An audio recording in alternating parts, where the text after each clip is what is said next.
Hi, my name's Danae, and I'm going to be talking about the two stories we have read in class in Joshua. Joshua 2 about Rahab and Joshua 7 about Achan.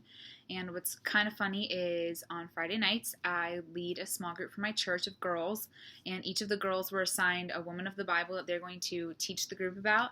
And tonight, one of the girls is going to be teaching about Rahab, and I just think it's cool how what I've been learning in class is things that we talk about on Friday nights.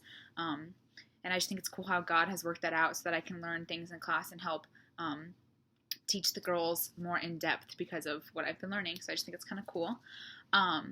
So about Rahab and Achan, both of the stories revolve around the loyalty to Yahweh, or which is just another name for God. In Rahab, Joshua sends two men into the land of promise before him as witnesses. And they think they're going to be spies, but really they're going to be witnesses for Joshua. And they go to Rahab's house, and since she is a harlot, or was known as a harlot, her house was known to be one of the safest houses in the cities. But it turns out that it wasn't, and they were found out that they were staying there, so people came to come and take them. But when they got there, Rahab hid the two men on the roof and told the men who came to take them that they had left. And in reward for her trusting in the Lord and obeying the Lord and keeping them safe, the men promised that when they returned back to the city to destroy the city, they would keep her and her family safe if she hung a scarlet cord outside of her house. They said that if all of her family members were in the house and she had the cord up, they would be safe and they would not be killed.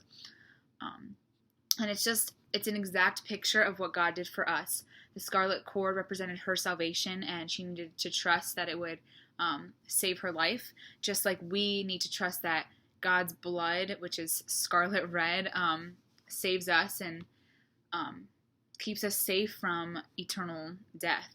And I just think it's cool that